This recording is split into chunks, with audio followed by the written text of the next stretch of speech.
c'est l'aspect convivial, familial, qui n'est pas le même que dans des grands réseaux je dirais plus agressifs. C'est l'aspect qui privilégie le contact avec les clients, le côté convivial et voilà, je crois que c'est le plus important. C'est peut-être, j'irais même peut-être jusqu'à l'aspect familial. La semaine dernière, nous avons fait au sein de notre agence une OCP, terme barbare qui signifie opération coup de poing, où la solidarité était reine, puisque les divers franchisés des agences voisines sont venus, sont allés sur notre secteur, ont démarché, ont prospecté et nous ont permis de faire connaître encore plus notre agence.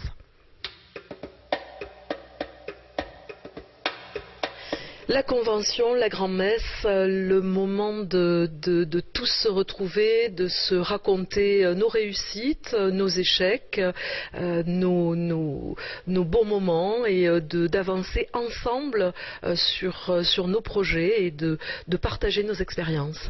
Pour nous, venir pour la convention des 20 ans de Guy-Hockey à Monaco est important. Parce que d'abord ce sont les 20 ans, mais d'autre part ça permet à tout le monde de se réunir. Chaque agence est indépendante. Chaque agence vit l'existence de son marché avec les spécificités propres à chacune. Et il est très riche de se voir.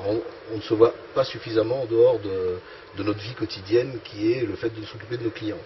Donc le fait de pouvoir avoir une fois ou deux fois par an la possibilité de se réunir, et notamment a fortiori pour ceux qui ne sont pas à Paris, parce qu'il y en a qui viennent de loin et qui ne se connaissent pas du tout. Nous avons la chance d'être à Paris, donc on voit le siège, mais c'est très riche, c'est très porteur. Alors pour cette convention en elle-même, d'abord c'était très émouvant de voir que les anciens appréciaient la réussite de tout ce qu'ils ont construit au cours d'une vie. Et puis d'autre part, ça montre à ceux qui viennent de rentrer que l'on peut bâtir sur la durée quelque chose de pérenne et qui évolue favorablement et qui aujourd'hui résiste aux nouvelles lois, aux nouvelles crises économiques et puis va continuer à se développer.